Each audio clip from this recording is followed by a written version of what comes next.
habari njema kutoka kwa mzabuni wetu wa jezi Jairut, kutuhakikishia wana Simba tunavaa jezi original.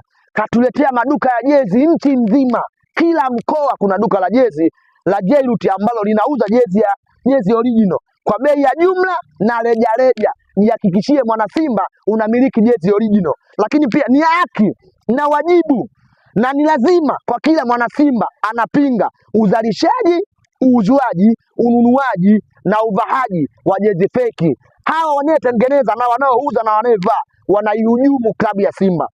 Anayehujumiwa sio Jairut, tunaohujumiwa ni Simba, kwa sababu wanavaa jezi ya Simba, hawavai jezi ya Jairut. Kwa maana yake tukishirikiana naye kwa pamoja kuhakikisha tunazuia hili jambo la jezi feki, mimi naamini Simba atakuwa na maendeleo mazuri na tutaendelea kupata maendeleo kutoka kwa mzabuni wetu na watu wengine ambao wanatamani kuwekeza Simba, kwa sababu wanaamini Simba vinapatikana vitu original.